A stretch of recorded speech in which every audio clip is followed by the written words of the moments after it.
At 9:30 p.m., my phone lit up the way truth does. Sharp, merciless. A message from my father. "We've decided. You're no longer part of this family. Don't come to any gatherings. No call, no hesitation. Just a digital exile." Seconds later, my brother liked the message like betrayal was a team sport. I didn't cry. I didn't ask why. I just opened my laptop, pulled up every bill, every account, every payment I'd made for them, and started clicking. By 12:03 a.m., their world started flickering in the dark. Before I tell you what happened next, tell me, where are you listening from, so I know I'm not the only one who's ever had to turn the lights off on family. When the screen went dark, the silence in my apartment felt heavier than the city outside. The hum of the refrigerator, the faint tick of the wall clock, it all sounded like witnesses. I sat there, hand still on the keyboard, heart steady in a way that scared me. Anger wasn't loud this time. It was clinical, precise. For years, I'd been the silent investor in their version of family. The mortgage that never defaulted, my name. The business loans that somehow got approved, my credit. Every late payment, every crisis, every desperate phone call that began with, "We just need a little help this time," I'd covered it. I told myself it was duty, responsibility, what sons do for their fathers. Now I realized it had been a subscription plan with me footing the entire bill. I looked around my apartment in Chicago. Everything was organized, labeled, methodical, my way of creating order after growing up in their chaos. After a childhood spent navigating my father's unpredictable moods and failed business ventures, I'd built stability out of instability. But tonight, that order turned against me. Every neatly filed document, every automatic payment felt like a paper trail of my own foolishness. I used to think love was endurance, that if I stayed reliable and kept providing, they'd eventually recognize I was worth keeping around. My father had raised me on obligation like it was scripture.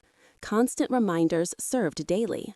My brother Marcus was the favorite, charismatic, ambitious, immune to accountability.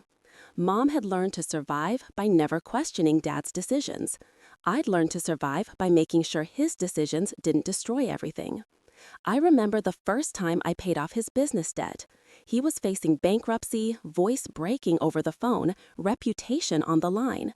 I was 27, barely established in my own career, but I transferred the money without hesitation. Dad called me his rock, his reliable son.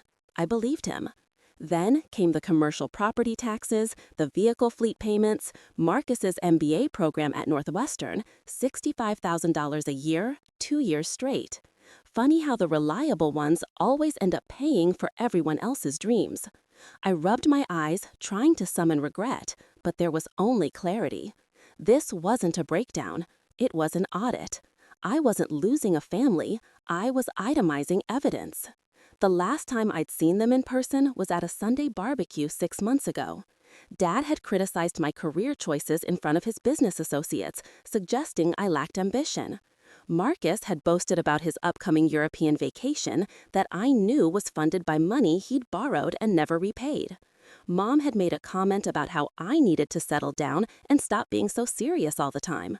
I'd smiled past the grilled chicken and swallowed the humiliation.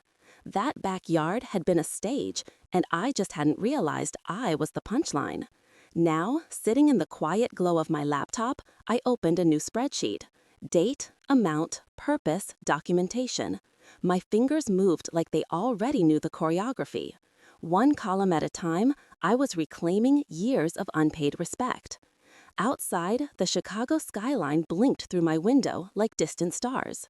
Somewhere out there, my family was sleeping soundly, believing I'd finally accepted my exile. They had no idea I was just getting started. By morning, my phone was a graveyard of missed calls. Dad, Mom, Marcus, each name glowing like a monument to something that used to matter. I didn't answer a single one. The silence between us had substance now. It was evidence. The first message that came through wasn't even from my father. It was from Marcus. You're being dramatic. Dad didn't mean it like that. Can we just talk? Talk? As if the word hadn't been corrupted years ago? I read it once, then again, and realized there wasn't a single apology in it, just manipulation disguised as mediation. I deleted it and went back to my spreadsheet. Each line I completed was a memory converted into mathematics. The exact date I'd covered Marcus's tuition payment, the overdraft charges from when Dad used my credit card for his failing restaurant venture, the month I'd postponed buying my own car to pay their property taxes. Every dollar was a narrative, and every narrative ended the same way, with me cleaning up their disasters. At 9 a.m., Dad finally sent an email. No greeting, no apology, just, "We need to discuss what you've done. You've created a serious problem. Call us immediately." Not a word about what he'd said the night before. No mention of the exile. Just a command to resume my role. Fixer, safety net, backup plan.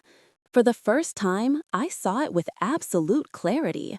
The family I thought I was supporting had never wanted support. They wanted a checkbook with unlimited funds. I typed back, "I'm busy reconciling accounts. You should do the same." Then hit send. The phone rang instantly. I let it vibrate until it stopped.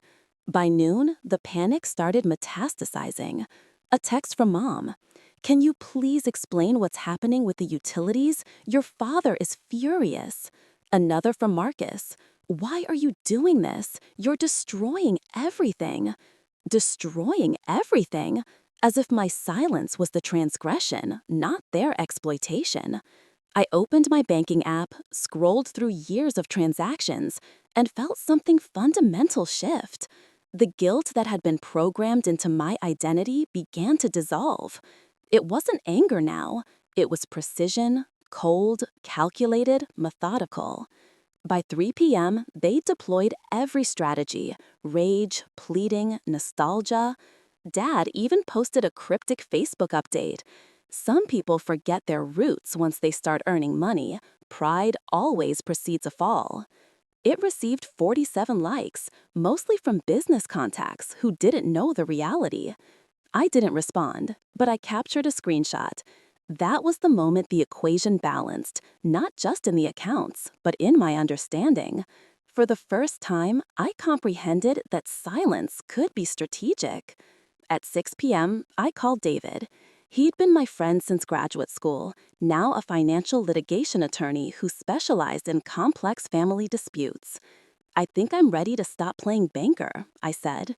He didn't ask for explanations, just replied, "Then start documenting everything systematically. We'll make it legally binding."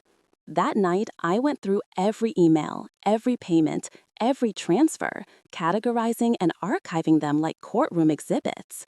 The more I organized, the lighter I felt. By midnight, my digital files looked like a prosecutor's case file. And for the first time in my life, I wasn't the one being prosecuted. By the second night, the quiet had a cadence, the kind that exists before a storm manifests. My laptop illuminated the darkness, each tab a portal into years of unreciprocated loyalty. Mortgage, insurance, tuition, business loans. They'd constructed their comfort on my compliance, and I was done subsidizing their lifestyle. At 11 p.m., David called. "Everything documented?" "Every receipt," I said. "Every wire transfer." "Good. Then you're not requesting repayment. You're demanding it." He told me exactly what to compose, a formal demand letter. Calm, factual, devastating. Subject line: Outstanding financial obligations, Patterson family account. Body: This correspondence serves as formal notice of reimbursement due for financial obligations detailed in the attached documentation. You have 30 days to establish a repayment plan before legal proceedings are initiated. No emotion, no accusations, just facts in legal terminology. When I pressed send, the silence that followed wasn't hollow, it was potent. 12 minutes later, the first responses arrived. "Dad, Let's be reasonable about this. Mom, how could you do this to us? Marcus, you're insane. You're destroying the family. I stared at their words, calm, detached. Every message followed the same pattern. They weren't shocked by what they'd done. They were shocked that I'd stopped participating in the fiction. At 12:03 a.m., my phone began illuminating like an emergency signal. Calls, messages, voicemails, the panic had initiated. "Turn everything back on," Dad shouted in one voicemail, voice fracturing. "We'll resolve this tomorrow." But tomorrow had already arrived, and they were the ones navigating darkness. David's email appeared seconds later. "Perfect. Forward everything to me. We're filing a formal demand letter by morning." I leaned back in my chair, watching the cursor blink over my name, Nathan Patterson. It struck me how many times I'd signed that name to rescue them, on loan documents, lease agreements, guarantees. Every signature had been a promise. Tonight, it became evidence. At 1 a.m., another message from Marcus. "You think this makes you powerful? You're heartless." Heartless. The word used to wound. Now, it felt accurate, necessary. My empathy had been a resource they'd depleted for years. I poured water into a glass, my hands steady for the first time in months. This wasn't vengeance. It was accounting. Before logging off, I opened one last document, the business partnership papers. Dad's company, the one he'd rebuilt after his bankruptcy, listed me as a co-owner and guarantor. I'd never been removed from the corporate structure. Out of his convenience, out of his control. Now, that oversight was leverage. By dawn, David had sent the preliminary legal demand for my review. He concluded it with one line that made me exhale with satisfaction. "They said you were out of the family. Let's make it legally binding." Outside, the streetlights extinguished as morning emerged. Inside, my laptop glowed with a different kind of dawn, the kind constructed from facts, numbers, and calculated reclamation. For the first time in my life, I didn't feel diminished or exploited. I felt precise. The morning the letters were delivered, the world appeared normal.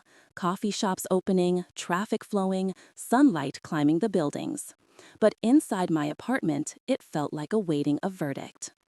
David had sent the demand package to each of them by certified mail and email, every receipt, every dollar, every signature attached as exhibits. At 9:12 a.m., my phone vibrated. Dad, he never called first, always commanded through Mom. "Son," he began, that rehearsed warmth coating every syllable. "This is getting out of control. Let's keep this between family." I let the silence extend until he wavered. "It's already between family," I said. "It's just finally documented." He inhaled sharply. "You're giving your mother a nervous breakdown." "No," I said, voice unwavering. "She's having a breakdown because the system finally broke." Click. By noon, Dad's post hit Facebook, a wall of martyrdom wrapped in business wisdom. We raised him to be strong, and now he's turned against his own family for money. Blood is supposed to be thicker than greed. Underneath, Uncle Richard commented, "Disgraceful behavior. He should be ashamed." Then, for the first time in years, other names appeared. Cousins, former business partners, people I barely knew. Wait, didn't he bail you out after that failed restaurant? Isn't he the one who covered Marcus's degree? The thread fractured open. Their narrative collapsed. At 1:46 p.m., an email arrived from David. Subject, additional discovery. Attached was a PDF, screenshots, bank records, statements. David's note read, "Confirming trust fund withdrawal, $85,000. Signature mismatch on authorization, forgery probable." I read it 3 times. The business expansion, the new equipment, the timeline aligned perfectly. My father hadn't just depleted my savings, he'd stolen my grandfather's inheritance and forged my signature to authorize it. By evening, David had already filed an emergency injunction. The court froze their business assets before dinner. That night, my parents tried every communication channel, emails, texts, voicemails, all repeating the same refrain. It was a misunderstanding. We'll repay you. Don't destroy the family. The irony made me laugh audibly. At 8:32 p.m., the buzzer rang. Through the peephole, my father, eyes red, clutching an envelope. "Nathan," he said, voice strained, "please, we're losing everything. Do something for your brother." "For Marcus?" I asked. His jaw tightened. "He's still your brother." I opened the door just enough to hand him the document already prepared on my table, a copy of the asset seizure notice David had filed that morning. "You'll receive the official copy in 7 days," I said. His face drained of color. "You wouldn't do this to us." "I already did." He stared at me, searching for the old version of his son, the one who fixed, forgave, funded. That version was extinct. "Goodbye, Dad," I said, and closed the door. I didn't watch him leave. I just stood in the quiet, breathing in the conclusion of an era. By the next afternoon, chaos unfolded systematically. The utilities disconnected, the business loan default notice hit their inbox. David forwarded confirmations, lien secured, asset seizure approved, probate court notified regarding inheritance fraud. Then came the storm online. Another post from Dad. "He's suing his parents. We're devastated." This time, the responses weren't sympathetic. Aunt Patricia, quiet, factual, typed one line. "You mean the inheritance where you forged his signature?" The thread went silent. Hours later, my phone buzzed again. Unknown number, Boston area code. "This is Jennifer Moore from the Klein & Associates Trust Management Office," the voice said. "We're handling your late grandfather's estate. We've found irregularities in the beneficiary distributions." I gripped the counter. "Irregularities?" "Yes, Mr. Patterson. It appears your name was removed from the primary beneficiary list and replaced. The signature doesn't match authorized documentation. The business expansion, the new vehicles, every piece connected." "Thank you," I said. "Please forward everything to my attorney." By midnight, David confirmed the additional filing: inheritance fraud, forgery, breach of fiduciary duty. Another freeze, another layer of truth exposed. In the following days, the story permeated quietly through extended family. One by one, relatives reached out, cousins I hadn't heard from in years. They borrow from us too. They never repaid anyone. "You're not wrong, Nathan." Every message was a small validation in a flood I'd been drowning in for years. When the official court notice arrived, David called. "They'll attempt to contact you again," he warned. "Don't engage, even if they apologize." He paused. "Especially if they apologize." The next morning, my inbox exploded again. Dad's new strategy was contrition. "We forgive you. Please forgive us." Forgiveness as currency. The oldest manipulation.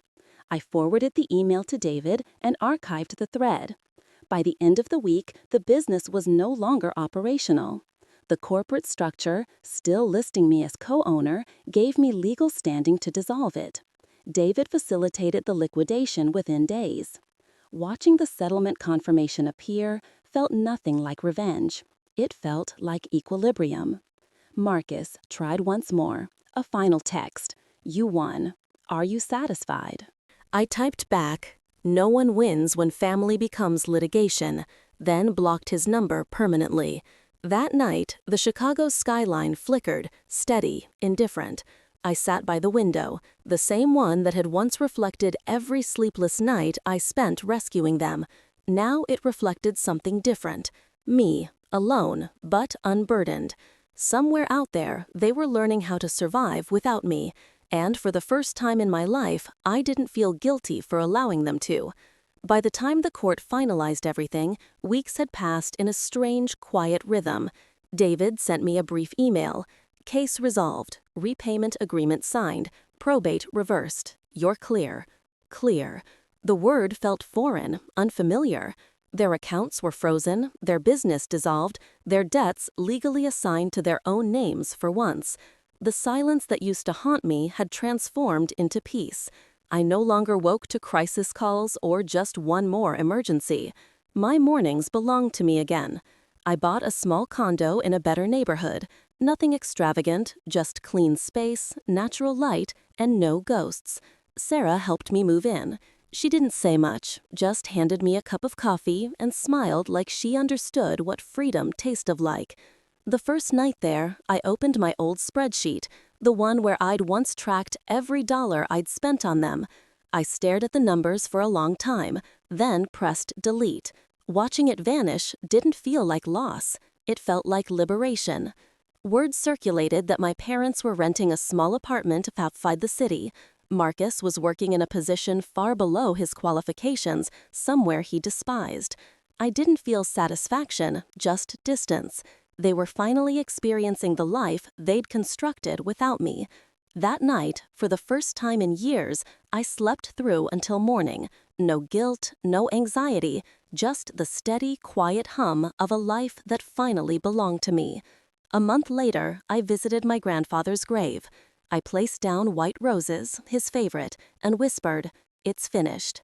The wind felt like an answer. Peace isn't loud, it's quiet, steady, earned.